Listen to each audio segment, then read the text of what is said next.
Hi, second grade friends, families, and anybody listening. The second graders today voted on this book to be the one that was read aloud for this week. And this is a very amazing treasure book that I have. It's called A Boy and a Jaguar, and it is a real life story about when the author, Alan Rabinowitz, was a small child. The promises he made when he was in the Bronx Zoo to one of the animals in the cages, and what happened during his life and how he grew up to be a person who makes a positive difference in the world. So listen and find out how we can all choose to use our lives to make a positive difference in the world, no matter who you are, no matter what your talents or abilities are. A Boy and a Jaguar by Alan Rabinowitz. A Boy and a Jaguar. I'm standing in the great cat house at the Bronx Zoo. Why is this jaguar kept in a bare room, I wonder? I lean toward my favorite animal and I whisper to her, "What are you doing?" "What are you doing?" my father asked. I try to explain, but my mouth freezes, just as I knew it would. I am a stutterer, and if I try to push words out, my head and my body shake uncontrollably. The teachers at school put me in a class for disturbed children. "He is not disturbed," my parents say. "We're sorry," the teachers answer, "but whenever he tries to speak, he disrupts the class." The teachers think that I am broken. Am I? But I can do two things without stuttering. One is sing, only I can't sing well, and the other one is talk to animals. Every day I come home from class and I go straight to the closet in my room. I bring out my pets, a hamster, a gerbil, a green turtle, a chameleon, and a garter snake. I close the door and I talk to them without stuttering. I tell them my dreams. I tell them that I want to be able to speak like everyone else. I know that my pets listen and understand. Animals can't get the words out, just as I can't get the words out, so people ignore or misunderstand or hurt them, the same way people ignore or misunderstand or hurt me. I make a promise to my pets. I promise that if I can ever find my voice, I will be their voice and keep them from harm. My parents try everything to help me. Doctor after doctor, medicine, and even hypnosis. Nothing works. But my father knows that the one thing that does work. He takes me to the great cat house at the Bronx Zoo. I go straight to the cage with the lone jaguar. I lean over the railing and I put my face against the bars. I whisper my promise to her fluently. What was that promise that he made to his pets on his bed? I get through school by learning tricks that stutterers learn. I learn when not to speak, when to avoid situations, and when to just not be around people. When I'm in college, my parents enroll me in an experimental program. There, I'm told that I am a stutterer and I will always be a stutterer. Always. But the teacher tells me that if I work hard, I can be completely fluent. I can be a completely fluent stutterer. I think about how my mouth moves and how the air flows. And for the first time in years, I can speak without stuttering. I can speak, but nothing has changed on the inside.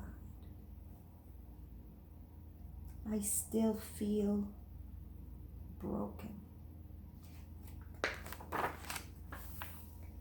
I go to the Great Smoky Mountains to study black bears. Alone in the forest with the animals, I am at home. Later, in Belize, I am the first person to study jaguars. The jungle makes me feel more alive than I have ever felt. I learned how to follow and capture jaguars for study before releasing them back into the wild. I am happy. But as fast as I can catch jaguars and gather information to help them, there are hunters, and the hunters are killing them. They fear that the animals, they're so afraid of them, they kill them, and other hunters are killing them because they prize their bodies as trophies. I need to get more areas protected for the jaguars. I want to keep the promise I made to the pets in my closet. I have a voice now to speak for animals. In the capital city of Belize, in the office of the Prime Minister, I am given 15 minutes to make my case. So now he has to speak in front of very important people. He only has 15 minutes, and he is a stutterer and will always be a stutterer. 15 minutes. How do you think he's feeling? I can't stutter and distract them from my message. I have to convince one of the poorest countries in Central America with no protected areas in the entire country that it has to save the jaguars.